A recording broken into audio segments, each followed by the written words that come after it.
I mean it. I'm serious. And you look under the Old Testament and find a little book by the name of Habakkuk. And then find the page number and turn to it.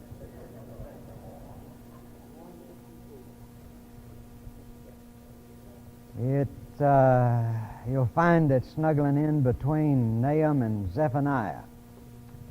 I could tell that really turned the lights on for us.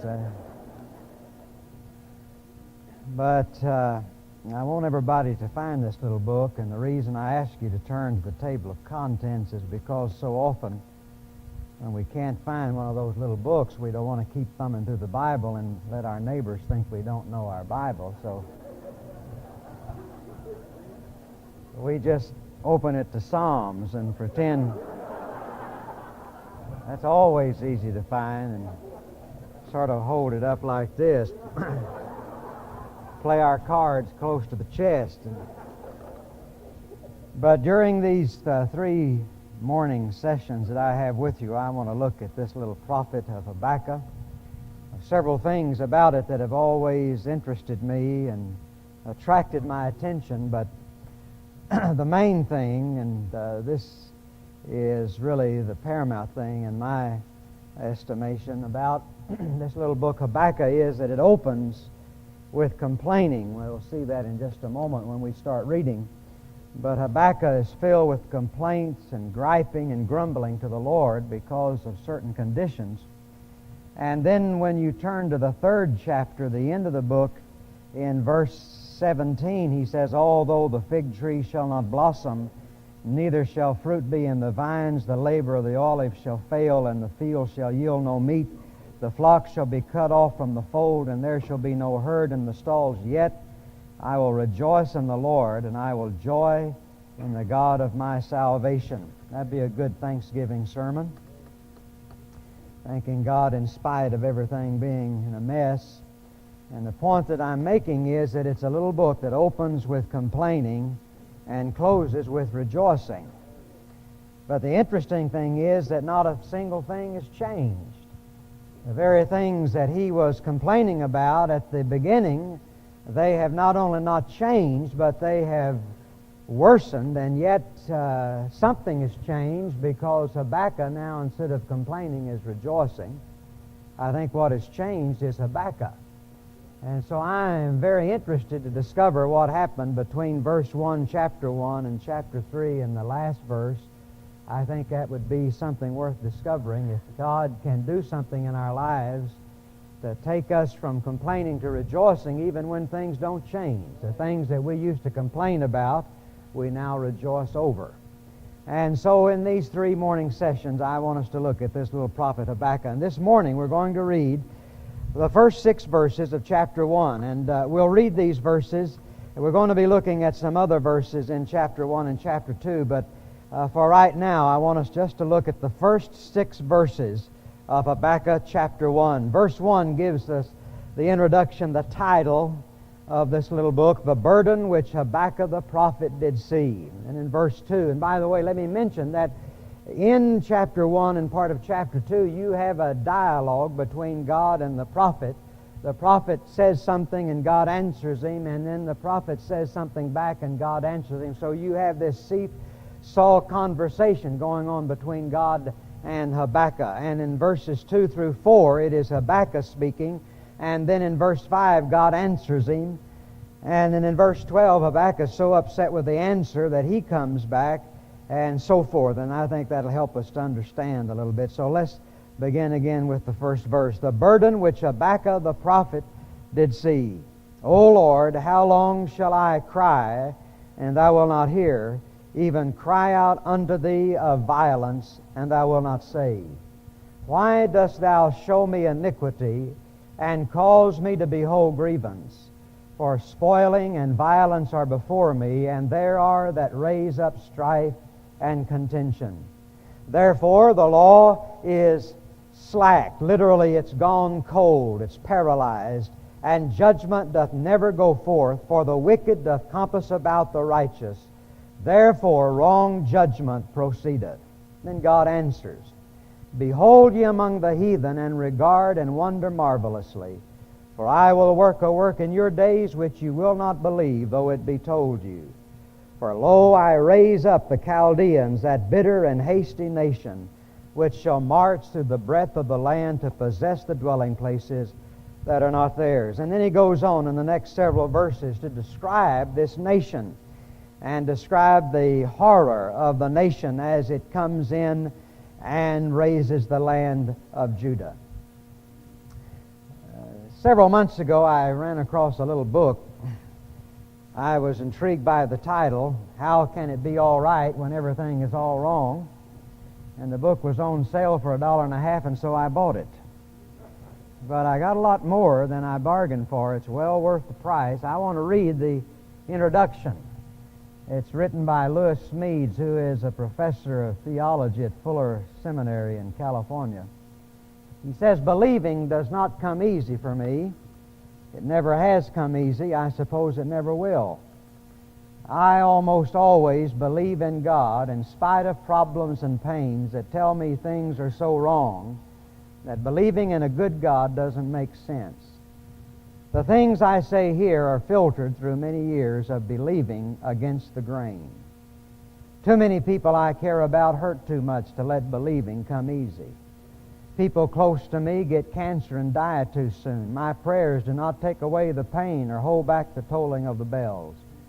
My friends' marriages turn into battlefields, and their children go through 100 kinds of many hells. God doesn't do many miracles for my crowd. But the pains of people in my little orbit are just starters. Those starving children I pray for across the sea keep on dying.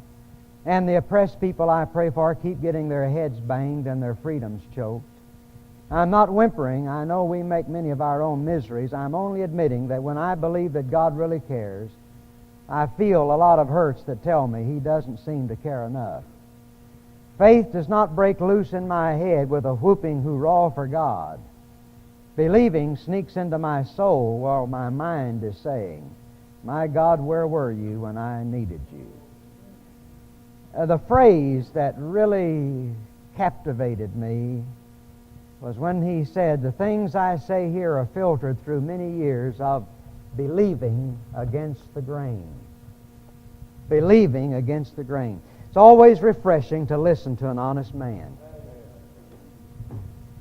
Most of us not be honest enough to say those things even though we feel them. Believing against the grain. Believing has not always come easy, he says. And he's not talking about, and I'm not talking about the believing in salvation. I'm not talking about that initial act of faith where we discover Jesus Christ and He discovers us, and by faith we embrace Him. I'm not talking about that kind of faith. But we're talking about that kind of faith that is required day by day. It is that simple trusting Jesus moment by moment. It is that almost unconscious faith, that unconscious trusting, that natural trusting that most of us do without really even thinking much about. We just know that there is a sovereign God who has set this universe in its orbit and who is running it, and we have trust and confidence that He is doing what is right and what is best. And we go on for years and years perhaps never questioning that faith, and all of a sudden a cog breaks and somehow something happens and a wrench is thrown into the smooth machinery of our life, and all of a sudden we find ourselves believing against the grain. Talking about that kind of faith. This day by day trusting in God and His providence. You see, faith is a buffer. It's interesting that a great many people, a great many psychiatrists and psychologists, and you can find both kinds, but a great many folks believe that the only sane people are those that are insane. You see, a sane person has to have certain kinds of buffers. He has to have certain kind of cushions. He has to have certain kind of what the psychologists call lies. They don't mean really lies, but in other words, we tell ourselves that things are going to be all right, that everything's going to work out all right, because you could not live life if you understood the harsh reality of life. If every time you took a step you were afraid you were going to drop dead, you'd never move. But the fact is, every time you take a step, you may drop dead. And every time you get behind the wheel of your car, you may be crushed by a semi-truck and trailer. But if you think about that all the time, you see, you'll never get anything done. You'll draw in with yourself, and you'll never go outside the door. So you tell yourself certain slogans. We live by slogans. It'll always happen to somebody else. Everything will work out all right. And this cushions us and buffers us and allows us to live in this world. And they say that an insane person is one who's finally seen the reality of the whole business and can't take it.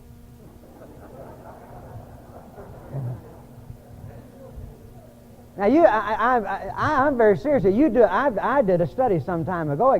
It's so intriguing. So many of the great geniuses of our time and times past have all been insane. Most of the great artists, the great composers, all the geniuses, they were insane. Why? Because they saw life as it really was. No buffer, no cushion. Now, for the believer, for the Christian, it's not a lie, it is faith. And it is faith in the truth of God. But we believe that this world is an ordered world, run and controlled by a sovereign God, and we have faith that He's going to take care of us and preserve us, and that's the buffer that lets us live our lives daily. But every once in a while, that cushion gets a little thin, and you start feeling the sharp edges of life. And all of a sudden, you find it's not quite as easy just to believe as you once did. I want to ask you this morning, why do you believe anyway? Why do you believe? You say, well, I'll tell you why I believe. I believe because the Bible says all this is true. Well, that's why I believe. But I want to tell you something. I can name a half a dozen people today that are so brilliant, and so clever, and so smart, they could take this Bible and have you confused in about 15 minutes if you'd listen to them. And if you listen to yourself, you can get yourself confused. I believe because this Bible tells me so, and I believe it's the Word of God, and I put my faith in Him and put my faith in it. But I want to tell you something. Why do you really believe? I mean, why do you really believe? I mean that when you find yourself in the dark night of the soul, and you can't read the Bible, and you can't understand it, and besides, when you do read it, it doesn't make sense because circumstances are contradicting everything that it says anyway, and you're having to hang on to faith, and you're having to trust God in spite of everything that's happening, I want to ask you, why do you believe? When you have to reach down, I mean you have to reach down into the soul of your heart and dig up some reason to believe. Why do you believe? I guarantee it's not going to be because some intellectual conviction about the Word of God. It's going to be because somewhere in the depths of your soul you've had an experience with God and you know it's true. But you can't prove it, and you can't analyze it, and you couldn't share it with anybody else. You just know somewhere down there in the depths you've had an experience with God. You know there's a God, and you're trusting in Him, but it's not easy. Why? Because you walk and you see and you feel and you hurt, and it's not easy to believe, but you keep on believing. Why? Because down there in the very roots of your soul, you've had an experience with God. Karl Barth, that Swedish theologian that most of us don't agree with, but yet was a great intellect, wrote, well, it'd be wrong to say books, he wrote tomes on church dogmatics and church doctrine. One time he was being interviewed by a reporter, and he said, Dr. Barth, you've written all these volumes about God. He said, how do you know it's true? Karl Barth said, my mother told me.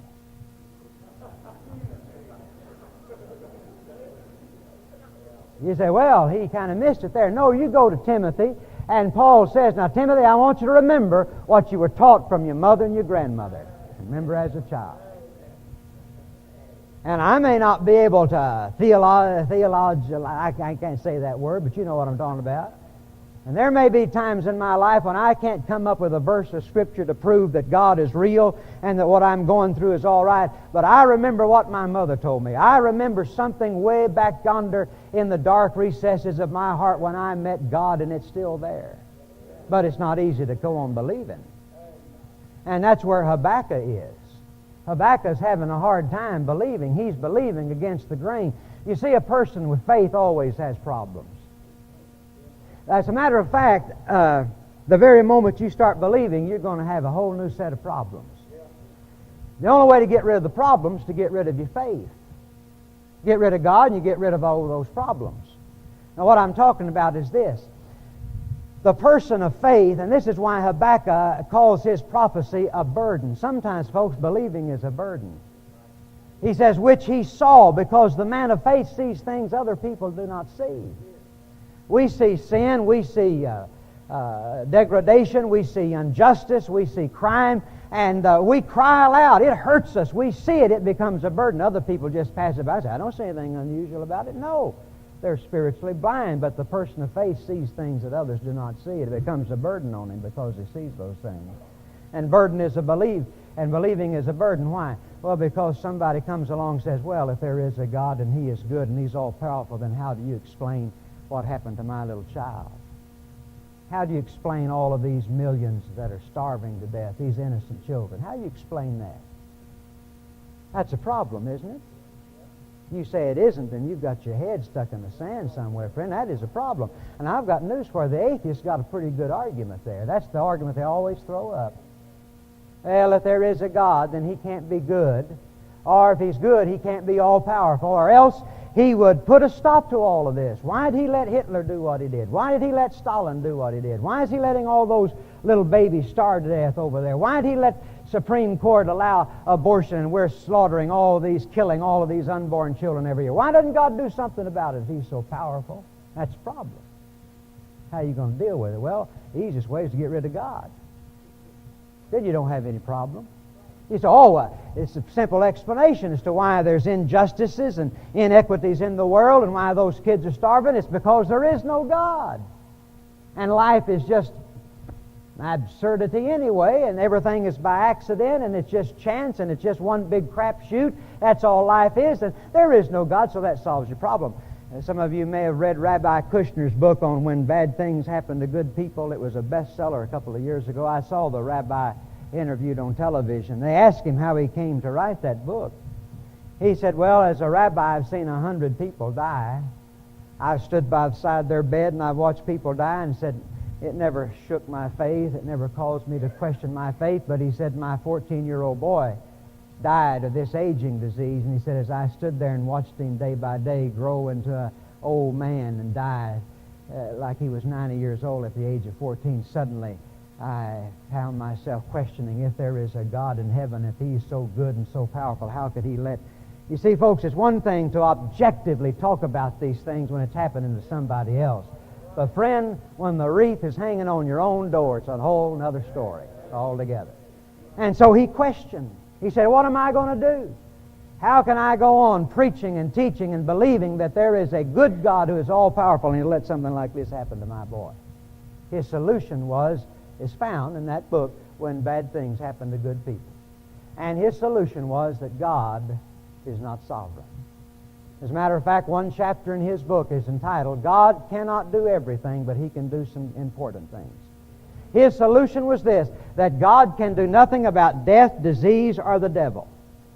And so he solved his problem. Why, it's an easy answer as to why my son died. I can go ahead and believe in God and still accept the death of my son because the God I now believe in is powerless to do anything. He'd like to do something about it, but He's powerless to do anything. Now, that may bring comfort to the rabbi, but it doesn't bring much comfort to me because I can't read this Bible without believing that God is sovereign and He can do something about it if He wants to.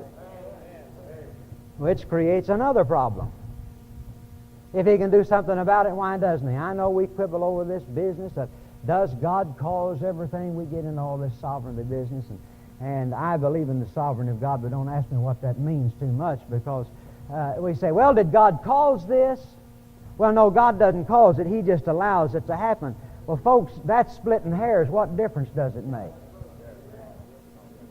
I mean, if I'm laying on a bed in the hospital and I'm hurting so much that the dope won't even anymore hush the pain, it's very academic as to whether or not God gave this to me or whether He let it happen. All I know is He could prevent it and could stop it, but He won't. And that's where Habakkuk is. Habakkuk's questioning God. And I want to tell you something. The reason that the Bible has people like Habakkuk and Job and Jeremiah in it is to tell us that it's all right to question God. You say, well, I don't think you ought to question God. Listen, I have news for you, friend. Truth never needs to be afraid of inquiry. And if my faith won't stand up against some close investigation, it's not worth having. That's what God was saying through Isaiah. Bring on your gods and compare them to me. God's not afraid to take on anything. And if I can't question God, and I can't question these things, then there's something wrong. This is what God is saying. He's invited. He said, you question me, I'll deal with you.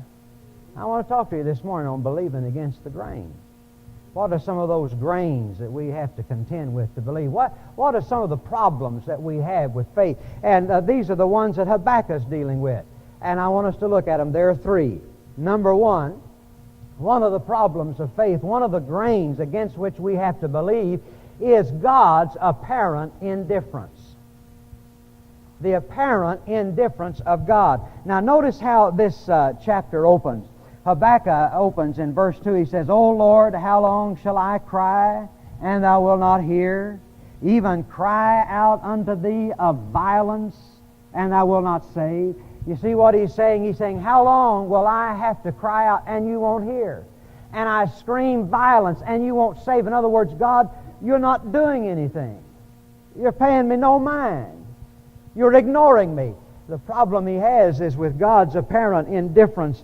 In verse 2, he says, O Lord, how long shall I cry, and thou wilt not hear? Even cry out unto thee. If you're reading out of the King James as I am, you got two cries there, but they're two different words, actually. The second word, cry out, is a word that means to shriek or to scream. It means a cry of anguish. In the first cry, he's just crying out aloud, but in the second cry, he's really gotten with it, and he's screaming out. That's what he's doing.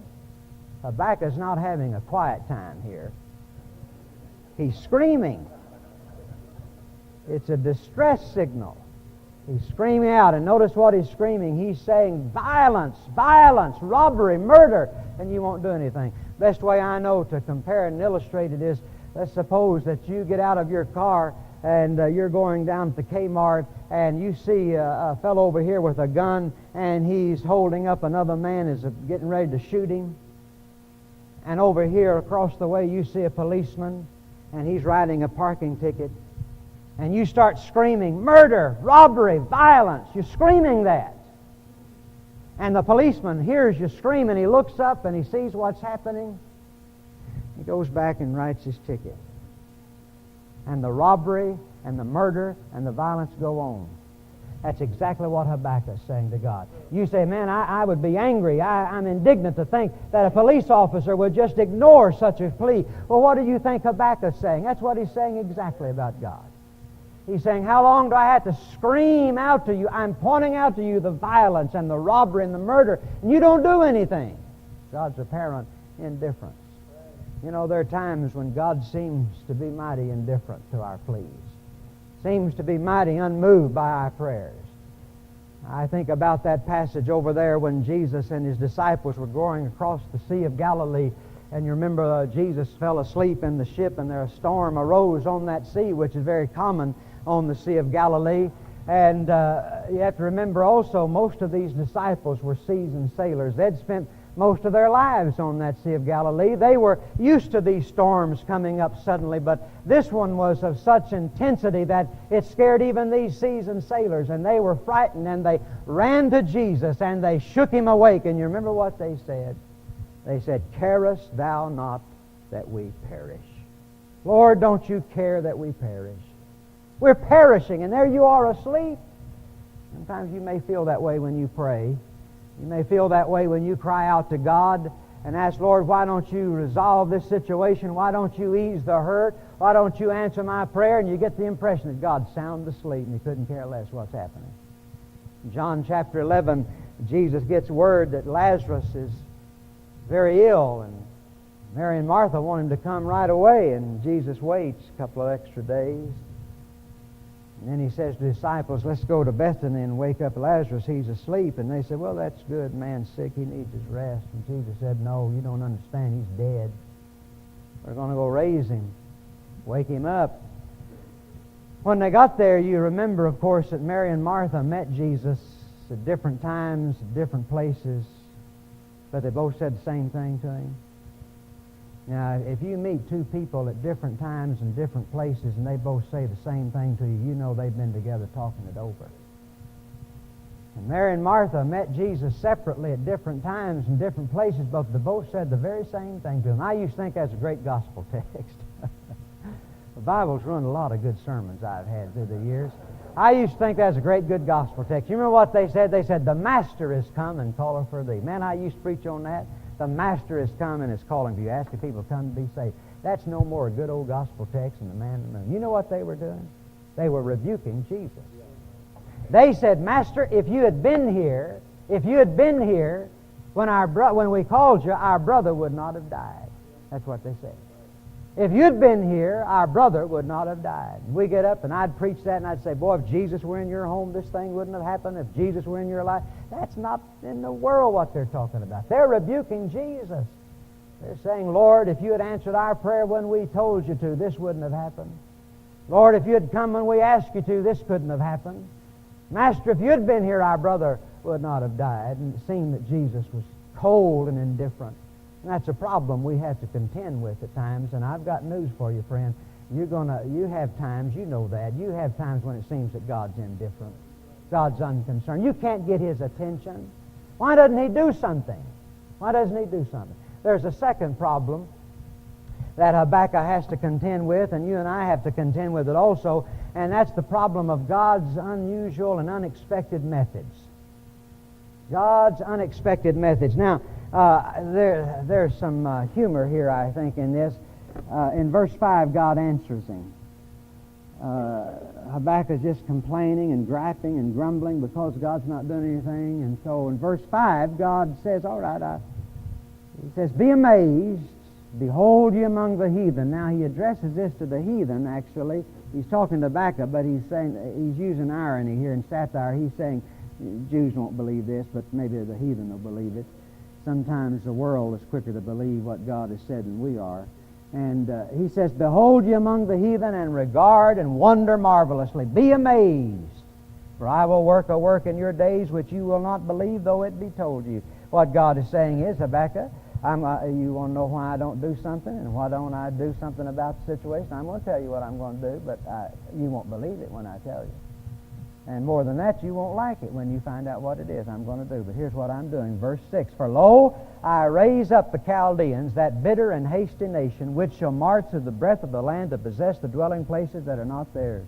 They are terrible and dreadful. Their judgment and their dignity shall proceed of themselves. Their horses also are swifter than the leopards, and are more fierce than the evening wolves. In verse 9, they shall come all for violence. Their faces shall sup up as the east wind, and they shall gather the captivity as the sand. I mean, God is painting a terrible picture of what these Chaldeans are going to do when they come in. Now, here's what God is saying. Habakkuk's been saying, Lord, why don't you do something? These people need to be chastened. These people need to be judged. These are God's people, and yet they're robbing each other. They're cheating each other. They're bribing the judges, and you can't get a decent hearing in any court, and the whole thing is in a mess. And Lord, you ought to do something about it. Our nation needs to be judged and chastened. We need revival, God. Why don't you do something? And so in verse 5, God says, okay, I tell you what I'm going to do. You think Judah needs to be judged and needs to be chastened? I agree with you. Here's what I'm going to do. Lo, I raise up the Chaldeans, that bitter and hasty nation, and they shall march across the breadth of your land, and they'll sit down like sitting down to supper and sup you up, and they're going to gather you in their hands like sand and carry the whole bunch of you off into captivity. Well, when Habakkuk heard that was worse. Now he's really upset. No, this is not what I had in mind at all. In verse 12 he says, art thou not from everlasting, O Lord my God, mine Holy One? We shall not die, O Lord. Thou hast ordained them for judgment. Habakkuk is saying, Lord, you remember, don't get us confused. We're the ones that we're the ones that are to be saved, and they're the ones that are supposed to be judged. Now, just a minute, Lord. You've got this thing backwards. Habakkuk wanted an answer. I don't know wherever in the world we got the idea if God just explained everything to us, we'd be at peace. Some of us would say, well, if God just tell me what He's doing, if God just tell me what He's up to, then I could rest. No, you wouldn't. When I started traveling a bunch of years ago, we decided it'd be good for my wife to take care of the finances and the books and all that sort of stuff because I'm not very good at that. and she's excellent at it. And so through the years, it's gotten to where I just, she pays the bills and takes care of the finances and everything, because I'm on the road so much. It'd be a catastrophe if it was left to me. And so consequently, I couldn't tell you this morning within $1 million of how much money I've got in the bank. It's something less than $1 million. Quite a bit less, I imagine. But I really don't know. And I want to tell you something. I don't want to know. I don't want to know. Every once in a while I'll come in and she'll say, well, I paid bills this week. You want to know how much we have left? I said, I don't want to know. And she'll tell me. Friend, I want to tell you something. Ignorance is bliss as far as I'm concerned.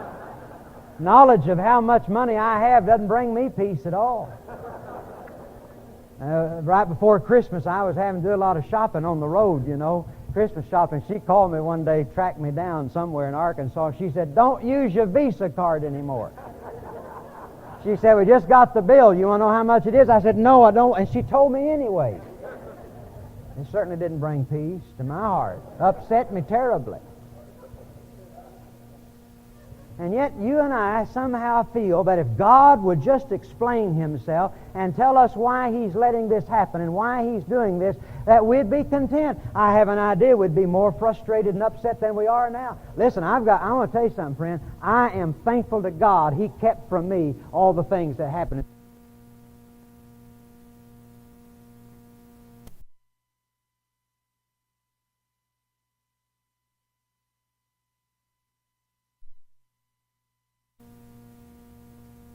Practice the occult, seeing that which is unknown, that which is hidden. God does it for us. We get the idea God's trying to keep something from us, doesn't want us to know. You're right. And it's for our own good. He doesn't want us to know. He doesn't want us to know. I've got news for you, friend. If my 24-year-old son gets killed today in a car wreck, I'm glad I didn't know it for 24 years. If I'd have known it for 24 years, every day of my life would have been a day of anguish as I looked at him. God doesn't tell us these things, and yet we think, well, if God just tell us, why, we'd be satisfied. Well, God said, all right, Habakkuk, I'm going to tell you what I'm doing. And when He told him, it just upset Habakkuk more than it was. I want you to know something He said. I think this is good. In verse 13, He says, thou art of purer eyes than to behold evil. Suddenly we get real theological.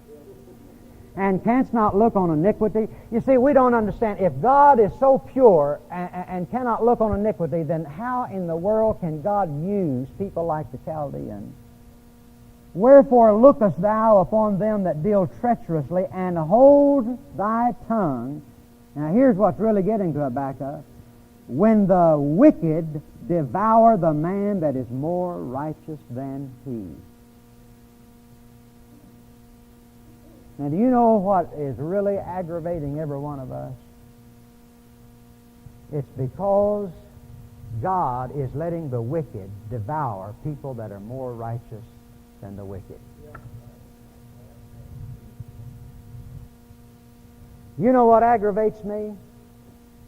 It's that God lets fellows pastor bigger churches than I do, and He's more wicked than I am.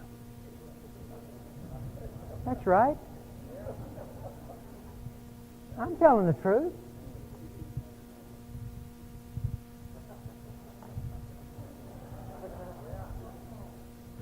Listen, don't look at me like you don't know what I'm talking about. Is that truth, John? John knows. I take you some of these super churches, mega churches, and fellows standing at the helm of them, not worth the gunpowder take, shoot them. Telling the truth. Now, you understand, I'm not saying about all of them. By no means am I. What I'm saying is there are some here and there that are that way. What I want to understand is why is that here I am trying to live a holy life, trying to live a godly life, and trying to hold on to my personal integrity and trying to obey God, and here's some fellow over here who has no integrity and who will do anything to get ahead and is politicking and manipulating, and by Jove, he does get ahead. He does. God, how can you let that happen? The wicked devouring the man that is more righteous than he. Habakkuk has a problem with God's unexpected methods. You know, God uses methods that we don't expect. And what God is doing here is God is literally using a pagan, heathen, godless nation to do His work. Now, folks, I want to tell you something. God is not above using the most sinful and the most godless means to accomplish His work. And He's doing it now in certain areas. God's unexpected methods. God uses means and methods that we weren't expecting. When Habakkuk was praying and screaming for God to do something, what he thought was this, that God would come down and do it the way Habakkuk had programmed. He would do this according to Habakkuk's vision, and that, you see, if he had known that God was going to do it the way God was going to do it, Habakkuk would never have complained about the condition in the first place. I couldn't help but think when John was preaching this morning about the condition of our country, and we complain about it, I want to tell you something. If I knew exactly what God's going to do about it, I might not complain. I might say, Lord, I believe I can put up with a little humanism. I believe, Lord, I can put up with a little bit of sin. I believe I can put up with it if you're going to solve it that way. Now, that's exactly what Habakkuk's saying, friend. All of us praying for revival, praying that God would do something about our country. You know what the parallel is here, don't you? It's all be obvious to everybody by now. What if God came to you and said, okay, I tell you what I'm going to do. I'm going to answer your prayers for revival.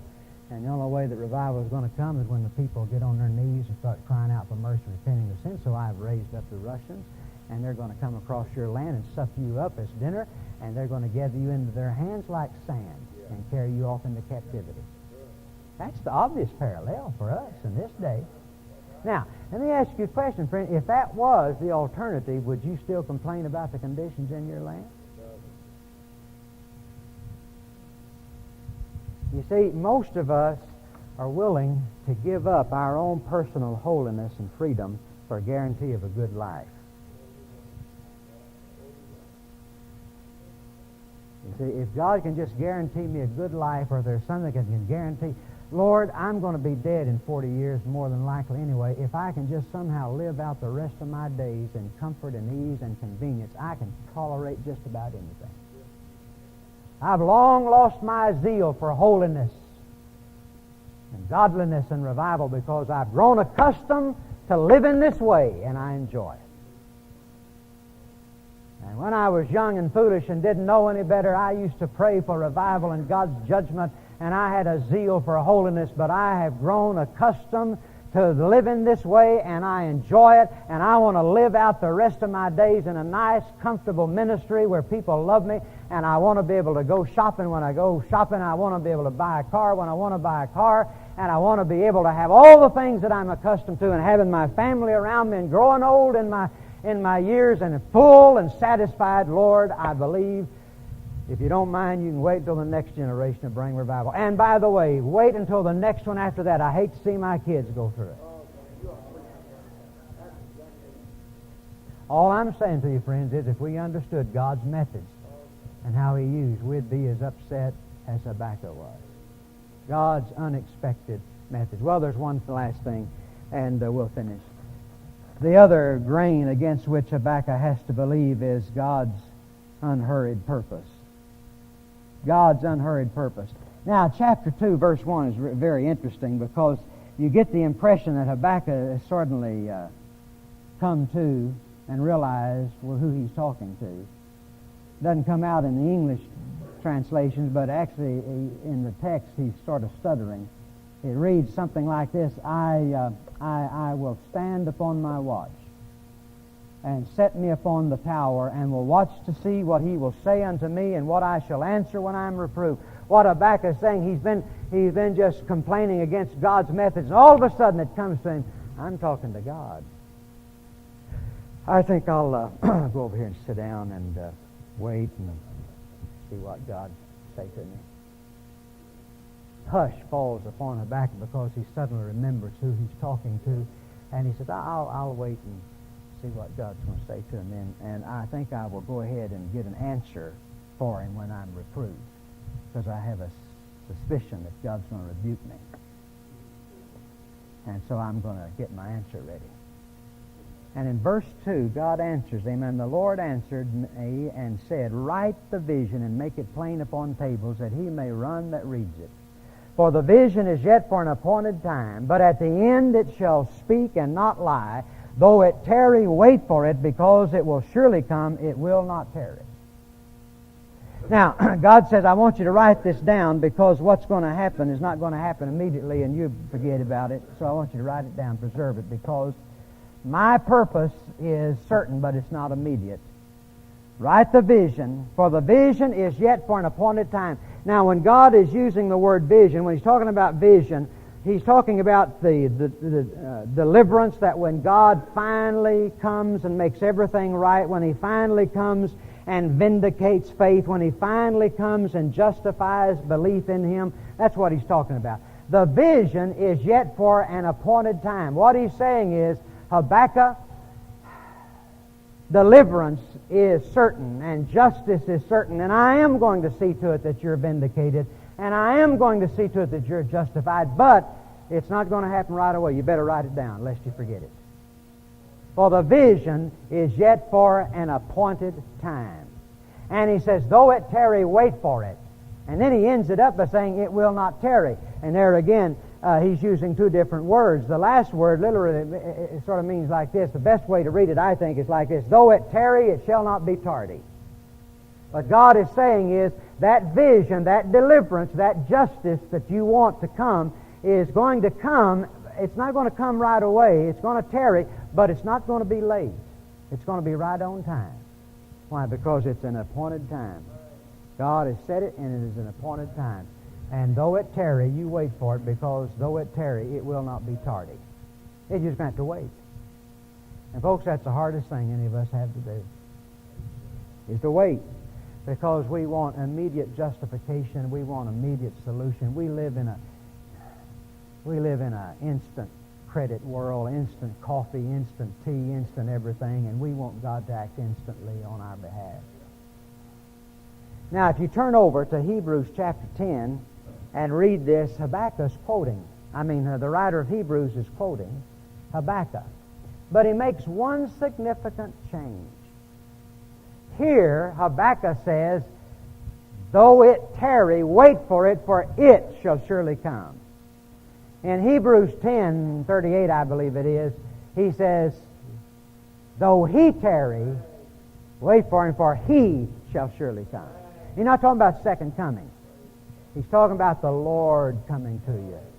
The Lord coming to you and meeting you. Now, folks, I want to tell you something. You say, what's the difference between the Old Testament and the New Testament? All the difference in the world in that it gets better. The farther along you read in the book, the better it gets.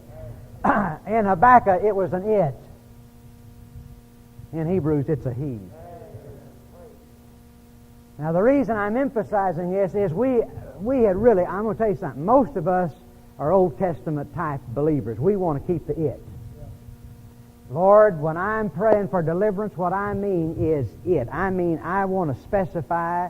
I want to be healed. I want my leg lengthened. I want my eyes fixed. I want my ears unstopped. Lord, I want my economic situation resolved. I want my wandering son to come home. Lord, this is the it.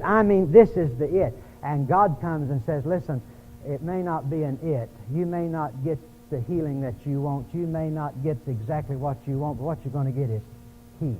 He will come to you. He will come to you. The Lord will come to you. Now, I want to tell you something, folks. What do you think is better? There have been many times I've been disappointed because all I got was the Lord. And I wanted something else. And all I got was the Lord. You ever been disappointed like that? Now, don't lie to me, you know. Lord, what I had in mind, and God says, I'm going to give you something better. He said to Abraham over there in Genesis 17, he says, I will be thy reward. In the very next verse, Abraham turns around and says, what will you give me? God says, I am thy reward. Abraham says, what are you going to give me? And sometimes all I've gotten out of the deal is just fresh visitation from the Lord. What a disappointment. What I wanted was $1,000. What I wanted was my mom healed. What I wanted was my son to come back home. And all I got was the Lord. You see what I'm saying? God says He will come. I love that psalmist where he says, behold, if I make my bed in hell, behold, thou art there. I'm going to tell you something, friends. If you can find God in hell, you can find Him anywhere. And I got news for you. You can find Him in hell. And you make your bed in hell, behold, He is there. I pray that God to help us come to the place where it's not a disappointment and all we get out of the deal is the Lord. God's unhurried purpose. He said it's for an appointed time. You wait for it. Though it tarry, it shall not be tardy. Would you bow your heads with me now as we pray together?